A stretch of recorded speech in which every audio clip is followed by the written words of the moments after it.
Hey everyone, today's video is going to be quickly going over some of the newer Bitspower items, specifically the fittings and one of the CPU blocks.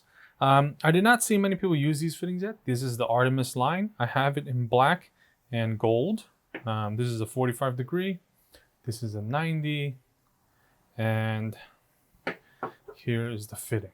Okay, now these do come in several finishes. This is brass, and then there's a silver sparkle, a dark silver sparkle, and a black and a white. Okay, now they do have the kind of base fitting installation that you would find like on the Thermaltake C Pros. Essentially, this collar has a magnetic ring on top. This magnetic ring, I guess eventually you can swap between different colors. But what you would essentially do is you would put this O-ring through the tube, right? And you put that down like this, and you screw it on, and that clamps into a seal, and then you can finally put this on. All right, so you would all do this, run through the tube, and this is how it installs. Traditionally, they were like this, right? So this is a true brass from before. You can see that you had two O-rings, and then one goes on to the other. Obviously, it's going to be a lot easier getting tubing into this than this, but you can see that they've kind of gone up in size, right? So to give you guys an idea, here is, okay, hold on, let me get, I've shown you in comparison to the Bitspower, right? So let me get an EK fitting and show you guys the difference here. So this is the collar for the Bitspower. This is the 16 millimeter for EK, and it is bigger, but it's not as large as say something like the 16 millimeter Thermaltake C Pros. Okay, so it's kind of a little bit bigger than the EK, but not by too much, right? Okay, so let's talk about the roughness of the finish. This is the look that's on the white. I mean, it's on all of them, but on the black and the white, it's not going to be as noticeable. It's going to be more noticeable, this kind of texturous, rough texture on the silver, brass, and dark silver. I did ask them if they were going to make something that's more smooth. They said they would consider that in the future, something more matte, not as shiny. But let's talk about the size of the 90. All right, so this is the old Bitspower 90. This is the newer one. Obviously, you can see that's quite a size difference there. It's a good thing they've removed the logos, thank goodness. All right, and let's see what else. That's compared to an EK90. Okay, you'll notice it's about the same size, right? Definitely similar in profile, but still slightly different. There's definitely more heft on the Bitspower one, I can tell you that. Let's see what else. Here's a 45 degree, and here's an EK 45 degree, right? And here is an old Bitspower 45 degree. Yeah, I'm not exactly matching them in color, guys, but you guys get the idea, right?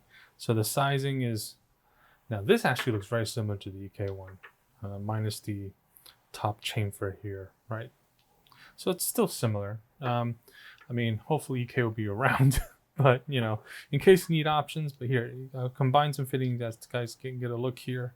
So this would be a 45 with the 16 millimeter, and then here will be, let's say, a 90 with a collar on look like this, right? And that kind of looks like the EK, right? So if I were to take the EK one, and I mean, I know this is not matching in terms of color, but if I thread it on, you can kind of tell from a profile perspective, it's kind of similar. All right. Okay.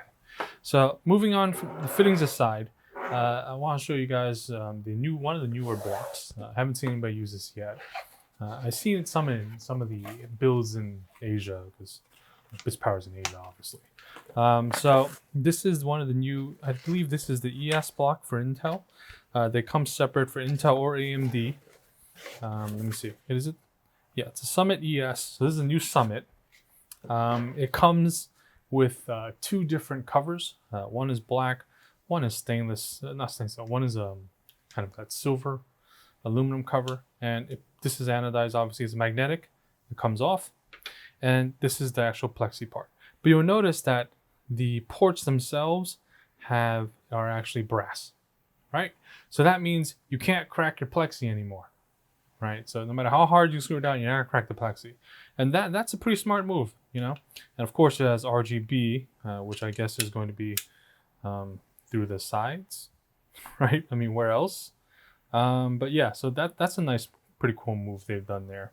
So I'll put this away, and we'll just look at two more things I think are pretty cool. You know, you don't see a lot of Bitspower or some of the newer stuff being used around, but you know, I think we'll probably see more of it. This is a newer version of the thermal digital sensor. They had these before, but would either show like your flow rate or your water temp. Now this now actually does both, and I believe they used to have Fahrenheit or Celsius versions, and I think now it's switchable, I believe, because I only saw one version when I was looking on the site. But let's take a look here. So this is going to be something that a lot of people like to use. Okay, I think it only comes in black. You get a screen, all right, you get your in and out, and I guess this would be the CF switch on the rear, and then you have a SATA that powers it. Okay, obviously with these things, hiding the SATA is always going to be a challenge, and always keep in mind the flow of the direction. Otherwise, you're going to have the impeller inside will impede your flow.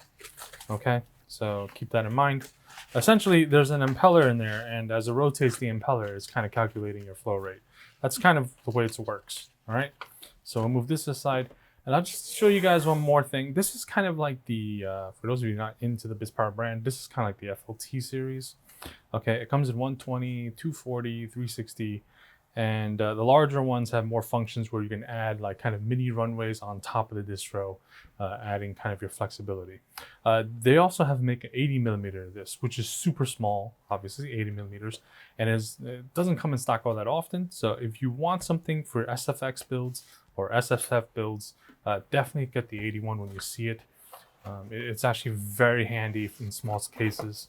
But this is the 120. These are actually the mounting rails for it. It attaches to the sides. It's magnetic, obviously, and then it just mounts to a 120 millimeter mount. So that's not. You get some. You get actually a pump jump as well in the kit, which is really nice, right? Most of these things don't include this. So these DDCs are powered by 4-pin PWM, and you can then jump it. You can actually even test fans with this. So you can jump the pump. One is the white one is a low speed, I think. No, sorry, the white one I think might be a high speed, and the black one's a low speed. They're labeled, so you can test your pump. Obviously, don't run it dry. And then this is more mounting hardware. So I'll show you guys this. So obviously, you can mount this in different ways. Right, you can mount it like this, you can mount it like that. But look at that plexi. Nobody does a plexi finish like Bitspower.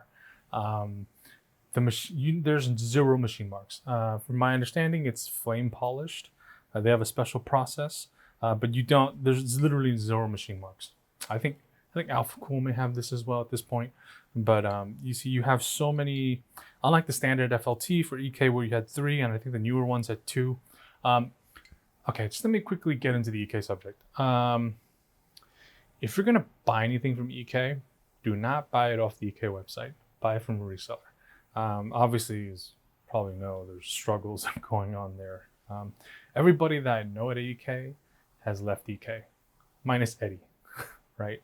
So obviously that situation is tough for everyone. I think even though sometimes you have the world's best intentions, doesn't mean you do the world's best, make the best decisions.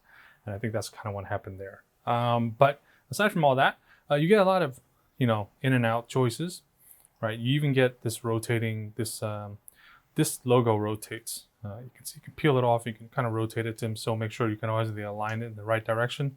This is part of their new stop fittings. But yeah, so you have multiple in-outs, as you can see, and it's just highly customizable. Right, even like this. Obviously, you can never run a DDC pointing down like this. You can run in this position, standing up, whatever you want, but never like this. Right, gravity cannot pull water this way. Okay, it has to be this way. Okay, but you can see that just mounting like this, I still have options to run from the rear, and that kind of flexibility doesn't really exist with any other kind of pump res combo like this. Okay, so that's just all I really wanted to show. I'm trying to see what else from Bitspower got recently here that's kind of cool. But I think that's it.